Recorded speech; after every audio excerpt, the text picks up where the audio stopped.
back to our channel SIR EduQuest, and we are again back with a new video, and today we are going to learn about a new chapter, that is plant tissues. So let's begin with the topic, that is plant tissues. So let's learn what are plant tissues. Plant tissues are a collection of similar cells performing an organized function for the plant. Each plant tissue is specialized for a unique purpose and can be combined with other tissues to create organs, such as flowers, leaves, stems, and roots. Basically, we can classify the plant tissues into three categories. Let's see what are the three categories are. The three categories are: number 1, dermal tissue, number 2, vascular tissue,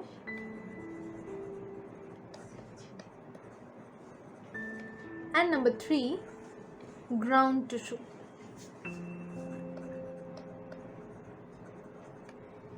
Fine? Just a second.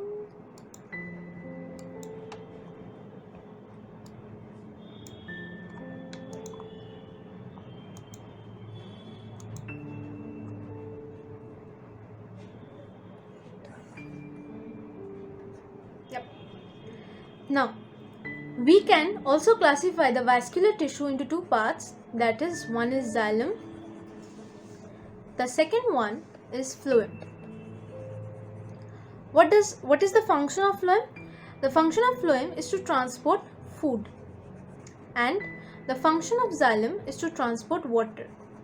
Remember one thing, that water is transported unidirectionally, that is from roots to the upper parts of the plant, whereas food is transported bidirectionally. You all know that leaves are known as the kitchen of the plant. Just like in our home there is a kitchen, so leaf is known as the kitchen of the plant. From there the food is transported to all the parts of the plant, to upper parts, lower parts, roots, and everywhere. That is why food is transported bidirectionally, whereas water is transported unidirectionally, that is from roots to upper parts of the plant. What is the function of this ground tissue? Number 1 function is storage. The second function is also photosynthesis.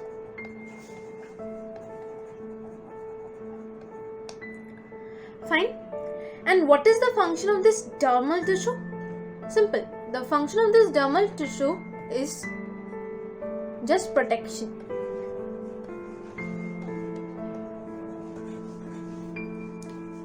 Dermal tissue is actually the layer. You can see in the diagram over here, in this diagram. You can see the dermal tissue. The name of the dermal tissue is epidermis. Just like epithelial tissue in our skin, for in case of animals, that is our skin. Just like in the plant, it is epidermis, which is the outermost covering of the plant, and it is used for what? It is function. Rather, its function is what? Protection. Just like our skin do in us. Vascular tissue I have already told. Xylem and phloem, they are situated centrally in the plant tissue, and ground tissue is this part. It is made up of, you know what it is made up of? Actually, it is made up of cortex cells. I hope it's clear now. So this is the diagram. Yes, it is important for exam purpose too, and for your knowledge too, because without diagram it's rather impossible, or rather it is difficult for you to understand the concept plant tissues. So it is mandatory to refer to a diagram before learning any chapter regarding tissues, whether it is animal tissue or plant tissue. So coming up in the next slide, we are going to learn what are the kinds of plant tissues are. There are two categories of plant tissues. Number 1 is meristematic tissue, whereas the second category is permanent tissue. The meristematic tissue is also known as the young tissue. When day by day this meristematic tissues gets older, it is known as permanent tissue. From meristematic tissue, when it gets older, it transforms into permanent tissue. What is the definition of meristematic tissue? That these tissues are made up of actively dividing cells. That means over here I am drawing one cell. From here, one cell, it is dividing into two cells, and these two cells are further dividing into 4 cells over here. You can see the process is rapidly going on. It is not stopping. As they are actively dividing cells, they will continue dividing further. They will never take a break from here. Okay. Then next comes the permanent tissue. What is the definition of permanent tissue? These tissues do not divide. When meristematic tissue lose the power to divide, they transform to permanent tissues. So from here it is very clear that what is meristematic tissue and permanent tissue. Let's move to the next slide. Over here we are studying about the types of meristematic tissue. As I have already told in the previous slide what is meristematic tissue and what is permanent tissue, I hope from there you have cleared the concept of their definition. Now let's move to the meristematic tissue.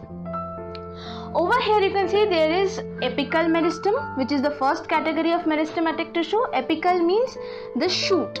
Fine. Next is intercalary meristem, and the third is lateral meristem. Now let me explain you what is this apical meristem is. It is present on root and shoot tips, and it is responsible for growth of root and shoot. Over here I am drawing one diagram. It will help you to explain more better. Over here I have drawn a tree. At the top you can see over there the apical meristematic tissue is present. I am writing AM. AM is denoting apical meristematic tissue. Fine. And in the tip of the root, on the tip of the root, over there also apical meristematic tissue is present. As I have already told, apical means tip. That means it is present on the tip. Now comes intercalary meristem. It is present on leaf base and node and responsible for growth of plant from leaf and nodes. In this diagram, I am drawing a branch. You all have seen that in a tree there are many branches. Here I am drawing 2 branches. Okay. The point from where the branches are growing, that particular point is known as node. Okay. The point from where the second branch is growing in the tree, over here you can see the second branch I am drawing, that point also known as the node. Now the term that comes over here in between the 2 nodes is internode. Now you must be thinking that what is internode. Let me draw over here. Over here I have drawn a trunk, stem, and on that I have drawn 2 branches. In between the 2 nodes, the space over there, it is known as internode. Clear? The whole region between the 2 consecutive nodes. Over here, the lateral meristem is present. It is the only place where the lateral meristematic tissue is present, due to which these branches in the node are growing. It can be branches, it can be leaf, it can be flower, anything. Between 2 branches, the whole space is known as internode, and from that internode only the nodes start growing, because internode is the space between 2 consecutive nodes. I hope this much is clear to you. If you see again and again this portion, you will get to understand what is apical meristematic tissue and what is intercalary meristematic tissue. Okay, clear? Now next comes lateral meristematic tissue. It is present on side of stem and root and responsible for increasing diameter of stem and root. Lateral growth. Okay, the tree grows lateral wise, just like the trunk expands slowly and steadily. The same way it is going on over here. Let's learn what are the characteristics of meristematic tissues are. Number 1. The first characteristic is they are young tissues. Fine. These are the characteristics, as I have told. Characteristics of what? Characteristics of meristematic tissue.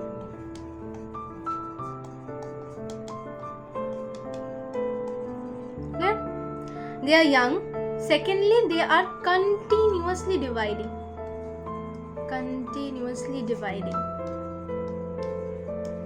Fine. Next, they have very thin cell wall. Why do they have very thin cell wall? Actually, since they're dividing from 1 to 2, then 2 to 4, so since they're dividing like this, so they don't need a thick cell wall, because if they have a thick cell wall, then how will they divide from one cell to two cells? You only think. From one cell, they are continuously dividing. From 1, they are dividing into 2, then from this 4 coming. So this is how they are dividing.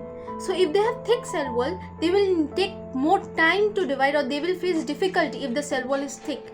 That is why there is no need of thick cell wall. They are having thin cell wall. Next, they have no intercellular space. What do you mean by this intercellular space? See, inter means what? Inter means in between two things. Now what are these two things? These two things are actually cellular. Cellular means cell. Means then as a whole, intercellular means the space between the two consecutive cells. I am drawing over here. Like see. Over here you can see the cells are so tightly packed. Why they are tightly packed? Because they are actually meristematic tissues look like this. They are very tightly packed. They have no intercellular space in between two cells. And then next point, they have no vacuole. What is the purpose of this vacuole? Vacuole is required for storage purpose. But in this case, meristematic tissues are continuously dividing. They don't have anything to store inside them. That is why they don't need any vacuole. Last but not the least, they have centrally located nucleus.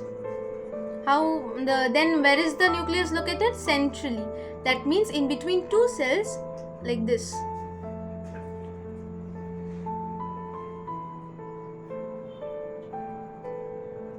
You can see the diagram I have drawn. Fine. So these are the characteristics which you need to remember, because they are very important. Okay. Now let me ask you one question. Like either meristematic tissue is a living tissue or a dead tissue. Which one? You may be thinking, what is the answer? Let me tell you, the answer is living. Why living? Because they are continuously dividing. If they are not living only, then how will they divide from one cell to two cells? Then from 2 further they will divide into 4 cells. Then from 4 they will further divide into 8 cells. So this is how they are dividing. Then if they are dead, then how will they divide? So from this, as a whole, from this slide, we can conclude that what are the characteristics of meristematic tissues are, and of course what is the definition of meristematic tissue. Now let's come to another point, that is what are the characteristics of now permanent tissues are. So what are the characteristics of permanent tissue?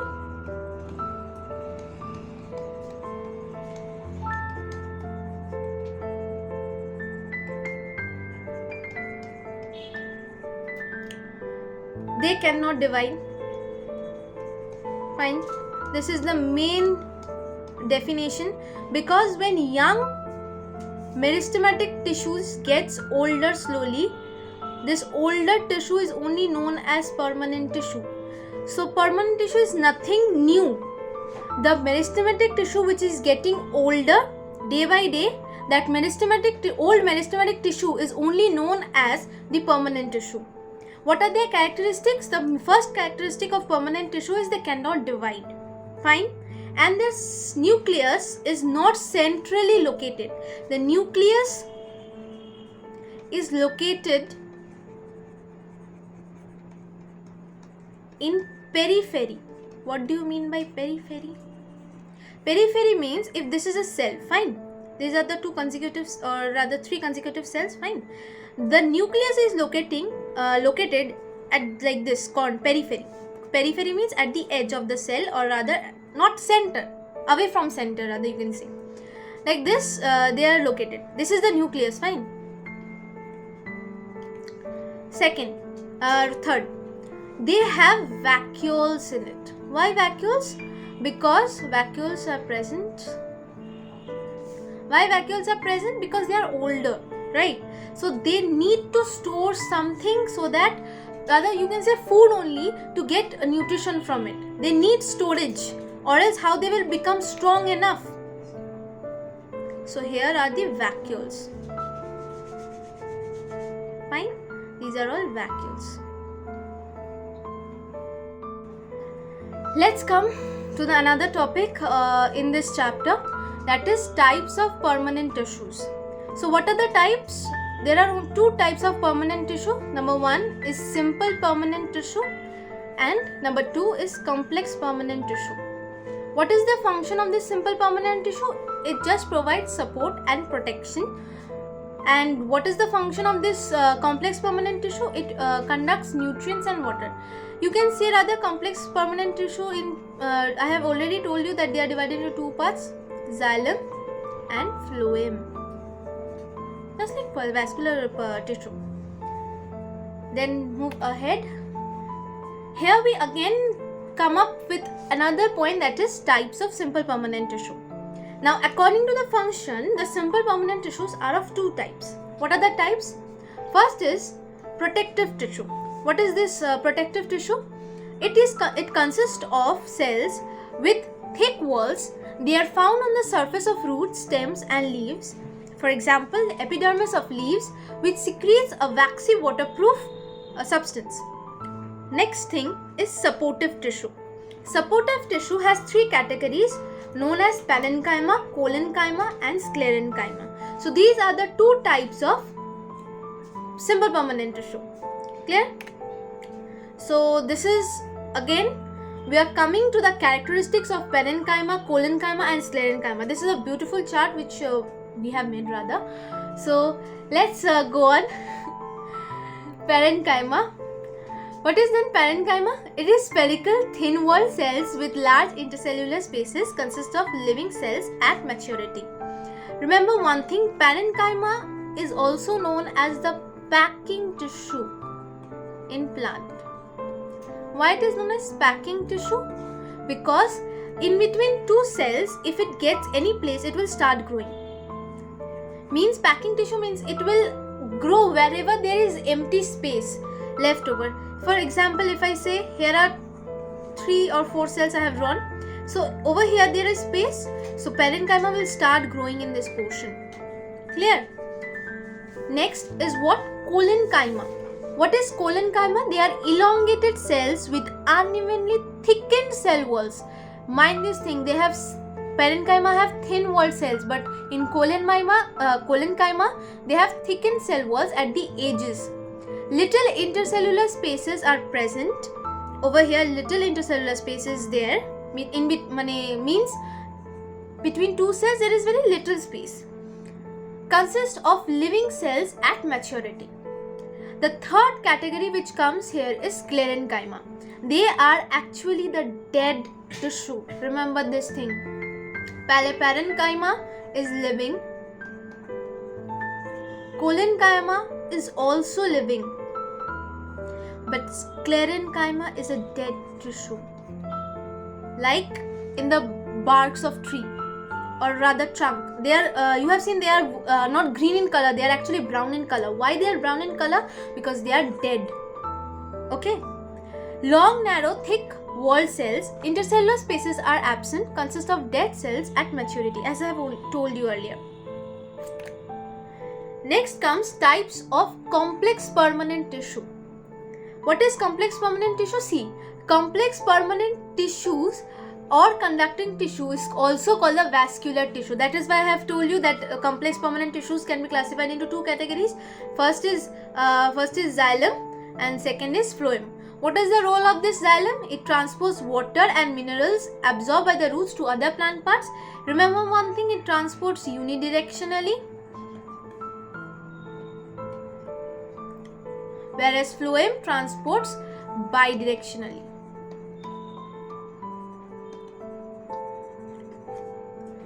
What is the role of phloem? It conducts food manufactured in the leaves to other parts of the plant. So we have come to the end of this topic, that is plant tissues. In this slide, there is a beautiful flowchart for the classification of plant tissue is given. Let's just sum it up what we have learnt in this whole video. So here it is given plant tissues. It is classified into two categories. Number one is meristematic tissues and number two is permanent tissue. Meristematic tissue is the young tissue. When it gets older, slowly it is transformed into permanent tissue.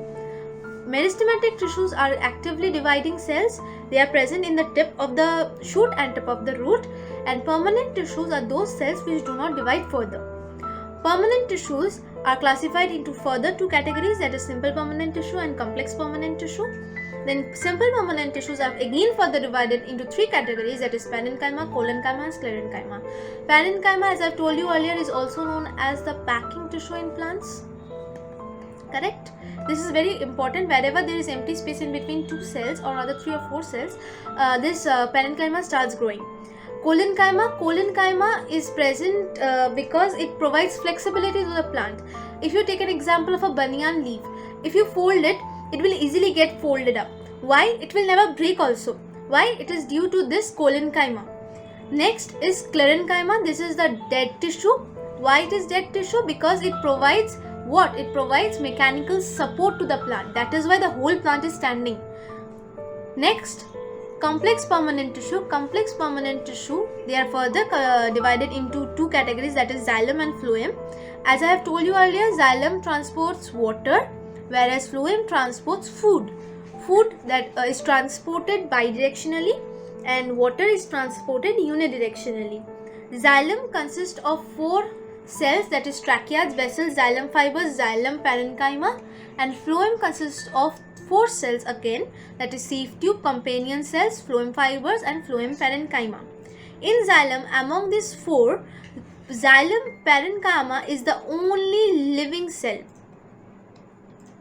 whereas the other 3 are dead cells. In phloem, the phloem fibers are only the dead cell, whereas the other 3 are living. So here we come to the end of the plant tissues. I hope you have all understood this chapter clearly. Thank you so much for listening to this video. I hope you will like it, and please don't forget to like, share and subscribe to our channel.